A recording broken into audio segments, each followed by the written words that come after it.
ошо азыркы биздин президентибизге ыраазыбыз. Баардыгы жакшы. Бизге биринчиден ден соолук керек.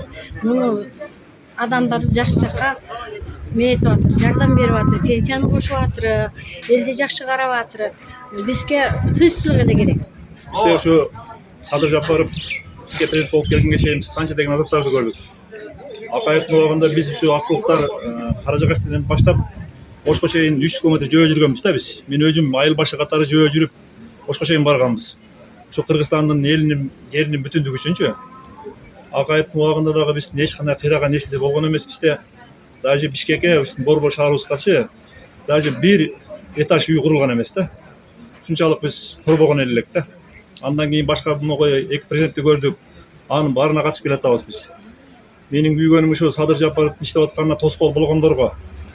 Аксылыкта биздин баягы арабыздан чыккан бирөөлөр бар эмес эми аны биз уга элекпиз. Эч качан биз муну тополоңчуларды колдобойбуз, аксылыктар биз. Биз баардык саясатка күйүп бүткөнбүз. Биз дайым ушу качан болбосун биздин аксы эли биз Садыр Жапаровду колдойбуз. Садыр Жапаровдун азыр кылып аткан иштерин биз баарыбыз эл баалап, биз баардыгына биз канаттанып турабыз. Мына азыркы заманыбыз болуп көрбөгөндөй жакшы, баардыгы агыл төгүл бар. Азыркы бийликтин иштеп атканына биз канааттанабыз. Эмне дешибиз керек? Баардык аракеттерин жумшап атат. Колунан келгенче чек араны бөлүп атат. Элди айлыктарын, пенсияларын көтөрүп атат, пособияларын көтөрүп атат.